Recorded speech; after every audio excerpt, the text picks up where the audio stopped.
दोस्तों, मैं हूँ सीए दिव्या बंसल और आज हम अपने इस वेबिनार में एक बहुत इंपॉर्टेंट टॉपिक डिस्कस करेंगे। दोस्तों, जैसा कि आप जानते हैं, अभी 37th काउंसिल मीटिंग के बाद बहुत सारी नोटिफिकेशंस आए, बहुत सारे सर्कुलर्स आए। उनमें से एक नोटिफिकेशन जो थी वो हमें 20% आईटीसी का रूल देती है। इस रूल को डिटेल में मैंने अपनी एक वीडियो में डिस्कस किया है और वो डिस्क्रिप्शन बॉक्स में आपको लिंक भी शेयर किया है।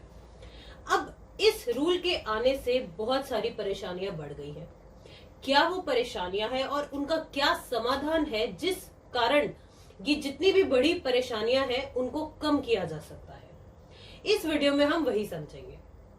अब दोस्तों, इससे पहले कि हम इस टॉपिक को समझे, अगर अभी तक आपने मेरे चैनल यानी टैक्स विदाउट टीयर्स को सब्सक्राइब नहीं किया है तो प्लीज आप मेरे चैनल को सब्सक्राइब कीजिए, साथ ही बने बेल आइकन पे क्लिक कीजिए ताकि आपको रेगुलर जीएसटी अपलोड्स के बारे में पता चल सके। इसके साथ साथ आप मुझे लिंक्डइन, ट्विटर और फेसबुक पर भी फॉलो कर सकते हैं। अब आते हैं दोस्तों हम आज के टॉपिक पे। दोस्तों, जैसे ही ये 20% आईटीसी का रूल आया, यानी अगर मेरे जीएसटीआर 2A में जितने भी इनवॉइसेस रिफ्लेक्ट कर रहे हैं और मैं मान रही हूँ कि वो सारे एलिजिबल है बाय चांस, तो उतना क्रेडिट तो मैं ले सकती हूँ। बट जो इनवॉइसेस मेरे 2A में रिफ्लेक्ट नहीं कर रहे हैं उसके रेस्पेक्ट में मैं सिर्फ 20% आईटीसी क्लेम कर सकती हूँ, वो भी सिर्फ उन्हीं इनवॉइसेस का जो मेरे 2A में रिफ्लेक्ट कर रहे हैं। यानी प्रोविजनल क्रेडिट मेरा सिर्फ 20% है, वो भी एलिजिबल क्रेडिट का जो 2A में रिफ्लेक्ट करता है। अब इससे जो परेशानियां बढ़ी है वो सबसे पहले उन लोगों की बढ़ी है जो रिकंसिलिएशन बनाते हैं।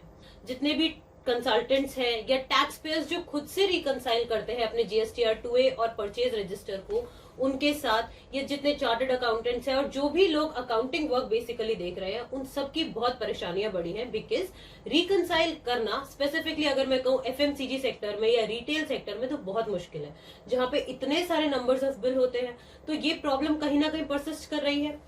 पहले क्या हो रहा था कि अगर आप बोनाफाइडी परचेजर हो, आपके पास सपोर्टिंग डॉक्यूमेंट्स है, आपने पेमेंट कर रखी है, दैट मीन सेक्शन 16 को अगर आपने अच्छे तरीके से फॉलो किया हुआ है तो आप इजीली क्रेडिट ले पा रहे थे। बट यहाँ पे जैसे ही इस रूल में अमेंडमेंट आई है, यानी रूल 36 में जब से अमेंडमेंट आई है, तब से प्रॉब्लम बढ़ गई है। अब एक क्वेश्चन ये उठता है कि ये जो रूल 36 में अमेंडमेंट आई है ये कब से लागू है, क्योंकि गवर्निंग सेक्शन इसका सेक्शन 43A है जो कि आज भी इंप्लीमेंट नहीं हुआ है, यानी आज तक इफेक्टिव नहीं है। जब गवर्निंग सेक्शन इफेक्टिव नहीं है तो रूल में चेंज लाने से क्या वो रूल एप्लीकेबल हो जाएगा, ये सबसे बड़ा क्वेश्चन है। अब अगर हम नोटिफिकेशन की लैंग्वेज देखें तो हो जाना चाहिए, बट अगर हम जो नॉर्मल इंटरप्रिटेशन होती है लॉ की, उन प्रिंसिपल्स के थ्रू जाए तो ये एप्लीकेबल नहीं होगा। तो इस रिस्पेक्ट में एक क्लैरिफिकेशन बाकी है गवर्नमेंट की साइड से। फिर दूसरा पॉइंट ये आता है दोस्तों, जो दूसरी परेशानी आ रही है वो ये आ रही है कि अगर मैंने जिस सेलर से परचेज किया है वो क्वार्टरली डील कर रहा है, दैट मींस वो जीएसटीआर 1 अपनी क्वार्टरली फाइल कर रहा है, तो उस सिनेरियो में मैं अपना क्रेडिट कब लूं। सपोज कीजिए अगर मैंने अप्रैल 2019 में परचेज किया, ठीक है, तो कायदे से तो मैं एलिजिबल हूं परचेज क्रेडिट लेने का अप्रैल मंथ की जब मैं 3B भरूंगी, यानी 20 मई तक। बट अब क्योंकि मेरा सेलर जो है अपनी जीएसटीआर 1 जून क्वार्टर के बाद भरेगा, यानी जुलाई में भरेगा, तो उसके बाद ही तो वो मेरे 2A में रिफ्लेक्ट होगा। तो अब क्या मैं वेट करूं उसका, या मैं बिना वेट किए, क्योंकि मैं बोनाफाइडी परचेजर हूं, मैं ले लूं इसका क्रेडिट, ये भी एक प्रॉब्लम है। इसके लिए भी क्लैरिफिकेशन अभी अवेटेड है कि गवर्नमेंट को इस रिस्पेक्ट में क्लैरिफिकेशन देनी चाहिए। फिर दोस्तों एक और, अगर आप बड़े ध्यान से समझेंगे, एक और कॉम्प्लेक्सिटी है। वो क्या है, आइए उसको पहले मैं आपको पढ़ के फिर समझाती हूँ। इसमें एक कैलकुलेशन प्रॉब्लम होने के भी चांस है। अब this newly inserted sub rule does not clarify the situations when the supplier reports the invoice/debit note in subsequent tax period. Whether this amount will form the part of the eligible ITC for the reported tax period for calculation of 20% of the question is yet to be clarified. Also, when the invoice/debit note is reported subsequently, whether the ITC can be taken as credit on FIFO basis or in pro rata basis is also to be clarified. अब आइए दोस्तों इस point को एक example से समझते हैं।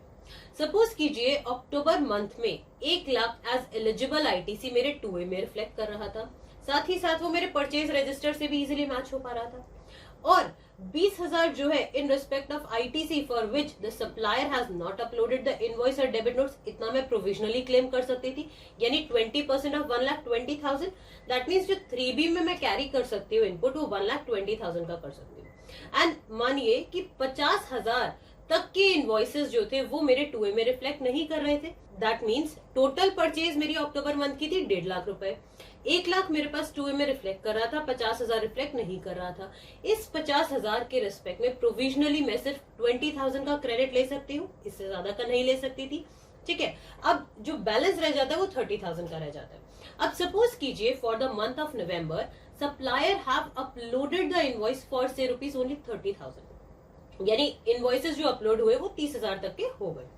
A question will arise whether this entire 30,000 can be availed in the month of November or only 18,000, यानी क्या हम उसको proportionate करेंगे, that is 30,000 into 30,000 by 50,000, because अभी भी वो 20,000 के इनवॉइसेस अपलोड नहीं किए हैं सप्लायर ने। तो अब क्या मैं पूरा 30,000 का क्रेडिट फ्लो कराऊंगी या फिर मैं केवल 18,000 का क्रेडिट फ्लो कराऊंगी? इस कैलकुलेशन के रेस्पेक्ट में भी कोई सर्कुलर या कोई क्लैरिफिकेशन नहीं आई है।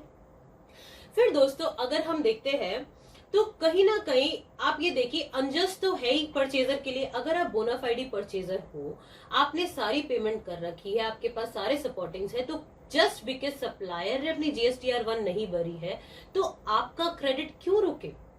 ये गलत तो है। अब इसका सोल्यूशन क्या है पॉसिबल? अब दोस्तों इसका सोल्यूशन ये है कि या तो ऐसा हो कि जैसे ही सप्लायर पोर्टल पे आपका इनवॉइस चढ़ाए तो ऑटोमेटिकली आपको रिफ्लेक्ट हो जाए। तो कहीं ना कहीं ये ई इनवॉइसिंग के कॉन्सेप्ट पे हिंट कर रहा है।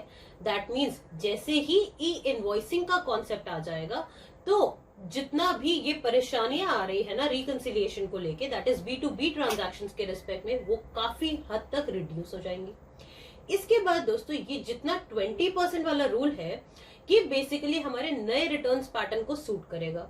दैट मीन्स जब हमारे ANX 1, ANX 2 इस तरह के returns purchase register, cell register होंगे, ऑनलाइन अपलोड हो जाएंगे, तब आपकी रिकंसिलिएशन प्रॉब्लम्स जितनी भी है वो बहुत कम हो जाएंगी। या फिर जो ओरिजिनली GST रिटर्न्स का पैटर्न होना चाहिए था, यानी GSTR 1, 2 and 3, अगर वो पैटर्न फ्लो होता तब भी ये परेशानियां नहीं आती। बट इस सिचुएशन में जहां पे सिर्फ GSTR 1 और 3B ही एक्टिव है, यहाँ पे इस तरह के अमेंडमेंट लाके टैक्स पेयर्स की परेशानियां काफी बढ़ा दी गई है।